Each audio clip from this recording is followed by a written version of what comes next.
ఎంతో ఈజీగా క్రిస్మస్‌కి మన ఇంట్లోనే కేక్ ప్రిపేర్ చేసుకుందామా? పెద్దగా పనేముండదండి. చాలా ఈజీగా చేసుకోవచ్చు. ఈసారి ట్రై చేయండి. న్యూ ఇయర్‌కి కూడా మీరే మీ చేతులతోటి ఈజీగా చేసుకోవచ్చు. ఎలా చేయాలో పిన్ టు పిన్ చూపిస్తా రండి. హలో మాస్టారు, ఏవండే మేడం గారు. Welcome to my channel. అందరికీ మేరీ క్రిస్మస్.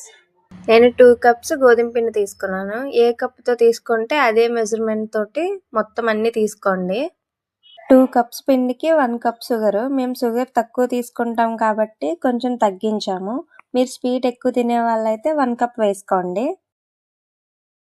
వెనిలా ఎసెన్స్ ఏదైనా సూపర్ మార్కెట్‌లో గానీ, కిరాణా స్టోర్స్‌లో కానీ దొరుకుతుంది. మీకు కావాలంటే స్ట్రాబెర్రీ ఎసెన్స్ అయినా, పైనాపిల్ ఎసెన్స్ అయినా వేసుకోవచ్చు. నేను వెనిలా ఎసెన్స్ ఏస్తున్నాను. బేకింగ్ పౌడర్ ఇది కూడా సూపర్ మార్కెట్స్‌లో దొరుకుతుంది. కిరాణా స్టోర్స్‌లో అయినా దొరుకుతుంది. ఆయిల్ వేసుకోండి. 2 కప్స్‌కి 1 కప్ వేసుకోండి. కొంచెం తగ్గించి వేసుకున్నా పర్వాలేదు. ఎటువంటి ఫ్లేవర్స్ ఉండకూడదు. ఫ్లేవర్‌లెస్ ఆయిల్ అయితేనే యూజ్ చేయండి కేక్‌లోని, లేకపోతే స్మెల్ వస్తది. నేను చిన్న కేక్‌ని ప్రిపేర్ చేస్తున్నాను కాబట్టి 2 ఎగ్స్ తీసుకున్నాను. ట్రూటీ ఫ్రూటీ ఇవి కూడా కిరాణా స్టోర్స్‌లో, పాన్ షాప్స్‌లో, జనరల్ స్టోర్స్‌లో దేంట్లో అయినా దొరుకుతుంది. 1 స్పూన్ హనీ తీసుకోండి. మనం ఎగ్ వేసుకుంటున్నాం కాబట్టి ఎగ్ స్మెల్ రాకుండా కవర్ చేయడానికి హనీ బాగా యూజ్ అవుతుంది. కాచి చల్లార్చిన పాలు, ఒకవేళ బ్యాటర్ టైట్‌గా ఉంటేనే పాలు యూజ్ చేయడానికి అవుతది. లేకపోతే అవసరం లేదు. కాకపోతే పక్కన పెట్టుకోండి.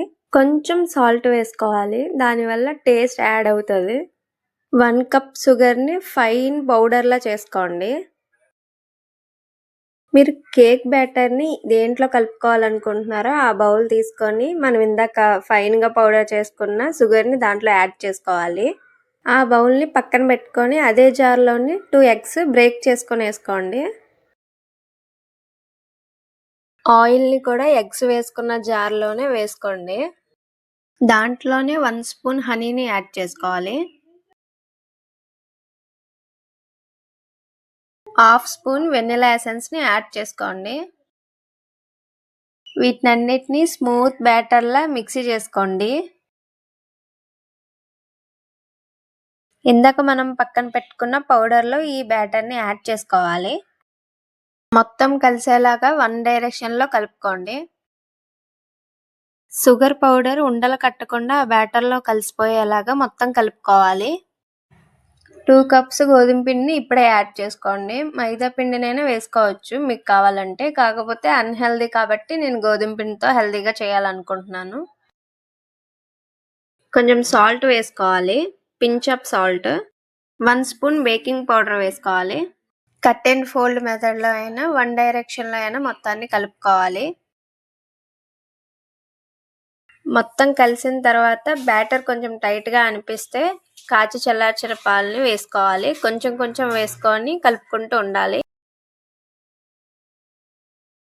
పాలని మొత్తం ఒకేసారి వేసుకోకుండా ఇలా కొంచెం కలుపుకున్న తర్వాత మళ్ళీ కొంచెం వేసుకొని మళ్ళీ కలుపుకొని కలుపుకుంటూ ఉండాలి. లేకపోతే ఒకేసారి పల్చగా అయిపోతుంది. చూసుకొని మీ కన్సిస్టెన్సీ ఎలా ఉందో చూసుకొని వేసుకోండి. మొత్తం కలిసిన తర్వాత ఇలా రిబ్బన్ కన్సిస్టెన్సీలో ఉండాలి. ఈ ట్రూటీ ఫ్రూటీని 1 స్పూన్ పక్కన పెట్టుకోండి పైన గార్నిష్ చేయడానికి. ఇందులో 1 స్పూన్ గోధుమ పిండి వేసుకొని కలుపుకోండి. ఇలా కలుపుకోవడం వల్ల బ్యాటర్‌లో వేసినప్పుడు ట్రూటీ ఫ్రూటీ మొత్తం కిందకి వెళ్లకుండా మధ్య మధ్యలో ఉంటాయి మనకి. ఈ కలుపుకున్న ట్రూటీ ఫ్రూటీని ఇందాక కలుపుకొని పక్కన పెట్టుకున్న కేక్ బ్యాటర్‌లో వేసుకొని కలుపుకోవాలి. మనం వేసుకున్న ట్రూటీ ఫ్రూటీ కేక్ బ్యాటర్‌లో మొత్తం కలిసేలా కలుపుకోండి. మీరు కేక్‌ని దేంట్లో ప్రిపేర్ చేసుకోవాలనుకుంటున్నారో ఆ గిన్నెని తీసుకోండి. ఇలా మందంగా ఉండాలి. పల్చగా ఉంటే మాడిపోయే అవకాశాలు ఎక్కువ ఉంటాయి. 1 స్పూన్ ఆయిల్ వేసుకొని మొత్తం అప్లై చేసుకోవాలి. బ్యాటర్ గిన్నెలో వేసుకోండి. మొత్తం వేసుకున్న తర్వాత కింద పెట్టుకొని ఇలా ట్యాప్ చేసుకోండి. ఎయిర్ బబుల్స్ ఏమైనా ఉంటే పోతాయి. ట్యాప్ చేసుకున్న తర్వాత ఎయిర్ బబుల్స్ ఇంకా ఏమైనా ఉంటే టూత్ పిక్ తోటి అలా పేల్చేసుకోండి మొత్తం. ఇందాక తీసుకొని పక్కన పెట్టుకున్న ట్రూటీ ఫ్రూటీని అలా పైన వేసుకోండి. చూడడానికి చాలా బాగుంటది. ఇలాంటి ఒక మందపాటి గిన్నెని తీసుకోండి. నేనైతే ఇడ్లీ పాత్రని తీసుకున్నాను. మీరు కుక్కర్‌నైనా తీసుకోవచ్చు, బిర్యానీ డేక్సానైనా తీసుకోవచ్చు. అందులో చిన్న స్టాండ్‌ని పెట్టుకొని ఇందాక మనం ప్రిపేర్ చేసుకున్న కేక్ బ్యాటర్‌ని పెట్టుకోండి. కిందన ఎటువంటి వాటర్, శాండ్, సాల్ట్ వేసుకోక్కర్లేదు. చిన్న స్టాండ్ పెట్టుకొని మనం ప్రిపేర్ చేసుకున్న బ్యాటర్‌ని పెట్టుకోండి. ఆ బ్యాటర్‌కి సరిపోయినంత మూతను పెట్టుకోవాలి. దాని మీద ఇడ్లీ పాత్ర మూతను పెట్టుకోండి. ఇలా తీసుకెళ్ళి స్టవ్ మీద పెట్టుకోవాలి. ఇలా 25 మినిట్స్ 40 మినిట్స్ లోపు పెట్టుకోండి. నేనైతే చిన్న కేక్ పెట్టాను కాబట్టి 25 మినిట్స్లో అయిపోయింది.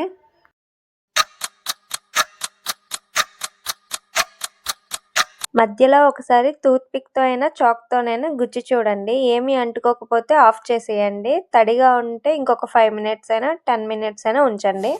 చల్లారిపోయిన తర్వాత చాక్తో అలా లూజ్ చేసుకోండి సైడ్స్. అప్పుడే కేక్ రావడానికి ఈజీగా ఉంటుంది.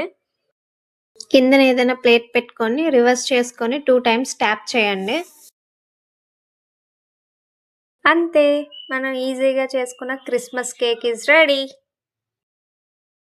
మీకు నచ్చిన షేప్స్లో కట్ చేసుకొని సర్వ్ చేసుకోండి. చూడండి ఎంత స్పాంజీగా ఉంది కదా. మీరు కూడా ట్రై చేసి మీ ఫీడ్బ్యాక్ని నాతో షేర్ చేసుకోండి. ఇప్పటి వరకు నా ఛానల్ని సబ్స్క్రైబ్ చేసుకోకపోతే సబ్స్క్రైబ్ చేసుకోండి. పక్కనే ఉన్న బెల్ ఐకాన్ని ట్యాప్ చేస్తే ఆల్ అనే ఆప్షన్ వస్తుంది. అది ట్యాప్ చేస్తే నేను పెట్టిన ప్రతి వీడియో ఫస్ట్ మీ దగ్గరికే వస్తుంది. Take care, bless me all.